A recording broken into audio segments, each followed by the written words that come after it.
आज मंडळी आपण चमचमीत अंडा करी अंडा मसाल्याची रेसिपी तयार करणार आहोत। अगदी कधी पाहिलीही नसे कांदा टोमॅटो न वापरता अंडा करी बनवता येते। इतकी डिलिशियस बनते ना, तुम्ही बार बार बनवाल। चला मंडळी गावरान पद्धतीने अंडा करी बनवायला सुरुवात करूया। सर्वप्रथम मी इथे 5 बॉईल केलेले अंडे घेतलेले आहेत। अंडे आपल्या मधून या पद्धतीने चिरून घ्यायचे आहेत।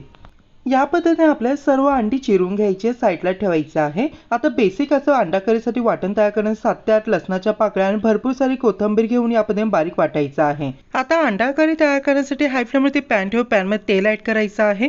तमालपत्र दालचिनी ऍड करून 7 ते 8 कढीपत्त्याची पाने ऍड करायची। तयार केलेलं वाटण ऍड करून छानपैकी परतवायचं आहे। जर तुम्हाला हवं असेल तुम्ही या स्टेजला कांदा देखील ऍड करू शकता। हे बघा मंडळी 2 मिनिटाकरता छानपैकी वाटण परतवून घेतलं। आता यामध्ये लाल तिखट, हळदी पावडर, मीठ ऍड करून छानपैकी मिक्स करायचं आहे। अगदी अंडा करी बनवण्यासाठी मी घरातील बेसिक मसाले वापरलेले आहेत। तुम्हाला हवं असेल गरम मसाला देखील ऍड करू शकता। मसाले व्यवस्थित परतवल्यानंतर यामध्ये अर्धा ग्लास इतकंच पाणी टाकायचं, भरपूर पाणी काही टाकायचं नाही। आणि या पद्धतीने आपल्या मिश्रणाला उकळी आली की आपल्याला आपण कापलेली जी अंडी आहेत ती ग्रेव्हीमध्ये ऍड करायची आहेत। आणि भाजीमध्ये 1 मोठा चमच इतकं काळं वाटण म्हणजे भाजलेल्या खोबऱ्याचं वाटण ऍड करायचं आहे। भाजलेल्या खोबऱ्याच्या वाटणामुळे ग्रेव्ही अतिशय दाटसर तयार होते। हे बघा वाटण मिक्स केल्यानंतर 2 मिनिटांनंतर तुम्ही पाहू शकता आपली डिलिशियस भाजी खाण्यासाठी रेडी आहे। एकदम टेस्टी भाजी तयार होते, नक्की ट्राय करून बघा।